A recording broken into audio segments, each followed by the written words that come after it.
നിയമ കമ്മീഷൻ നൽകിയ ചോദ്യാവലിക്ക് മറുപടി നൽകരുതെന്ന മുസ്ലിം സംഘടനകളോട് മുസ്ലിം വ്യക്തി നിയമ ബോർഡ് ആവശ്യപ്പെട്ടിരുന്നു.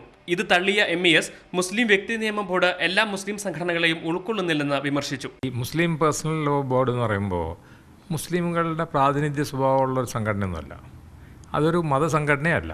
കമ്മീഷൻ്റെ ഈ ക്വസ്റ്റ്യനർ വരുന്നുണ്ട്, അതിന് ഞങ്ങൾ ഉത്തരം നൽകും.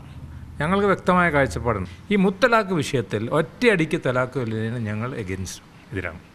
ഏക സിവിൽ കോഡ് മുസ്ലിം സമുദായത്തിന്റെ മാത്രം വിഷയമാക്കി ചുരുക്കരുതെന്നും ഫസൽ ഗഫൂർ ആവശ്യപ്പെട്ടു. കോമൺ സിവിൽ കോഡ് ഇന്ത്യയിൽ നടപ്പാക്കാൻ പറ്റൂല. കാരണം ഇവിടെ ഗിരിവർഗ്ഗക്കാർക്ക് അവരുടേതായിട്ടുള്ള ഐഡൻറ്റിറ്റി ഉണ്ട്, ഇവിടുത്തെ SC/STകൾക്ക് അവരുടേതായിട്ടുള്ള ഐഡൻറ്റിറ്റി ഉണ്ട്.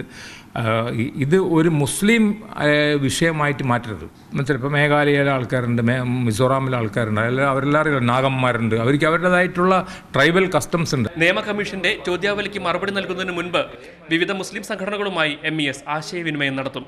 അഭിലാഷ് നായർ, മാതൃഭൂമി ന്യൂസ്, കോഴിക്കോട്.